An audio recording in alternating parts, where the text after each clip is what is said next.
welcome to Back to School Night. I'm Kalkstein, and I'm excited to be back teaching your child Algebra 1 Part 2.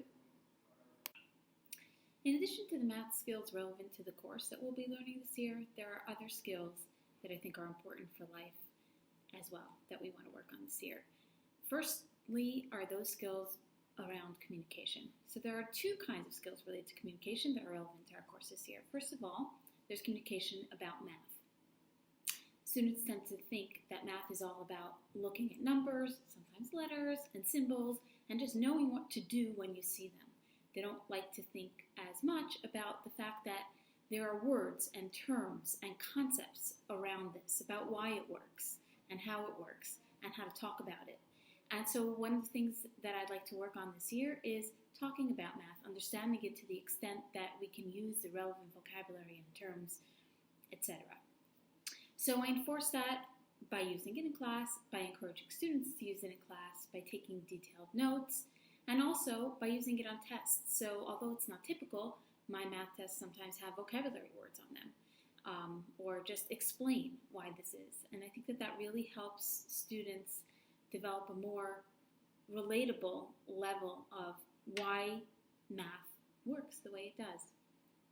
The other aspect of communication that's really important is communicating about areas that we're struggling with, or any other things that come up. I couldn't do my homework because I'm having trouble preparing for this test, I'll be absent, etc.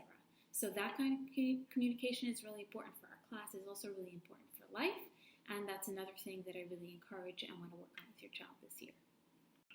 I'd also like to further develop some metacognitive skills for your child. That is the awareness of what are things that they're struggling with, what are things that they're really good at, what mistakes do they tend to make again and again, how much time are they spending to review for a test, how do they think they performed on the test. So those kinds of questions I want to fold into formative assessment kind of things, forums before or after an exam to find out what their thoughts are, where they see themselves, and as we're learning new material, to develop that sense of, these are the mistakes I tend to make, so how can I catch myself and not continue to make that mistake repeatedly. My grading system is a system of points, so every assignment, every test is worth a certain number of points depending on how big it is.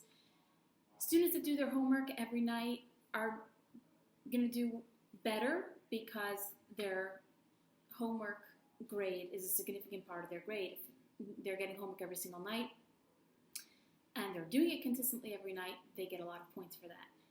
On the other side, on the flip side, if a student is doing very well on tests but never does their homework, so even though their test performance is excellent, it's going to bring down their final grade because they aren't doing their homework.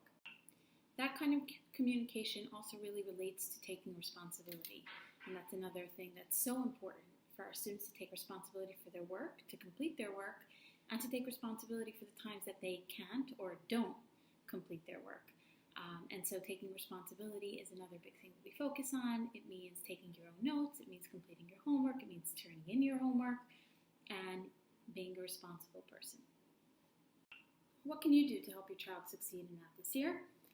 First of all, you can expect that they'll have homework every night. Sometimes that homework will be the traditional kind of math homework, just working out the problems in your notebook. Sometimes it'll involve some new technology, so they're going to be making some videos of themselves, taking some online tests, and things like that. If you notice that your child is struggling, please encourage them to reach out to me, because of course, then taking responsibility is number one. If they don't, I would love to hear from you. I'd love to hear from you either way. My email address is rkalkstein@koheletYeshiva.org, and that can also be found in the syllabus.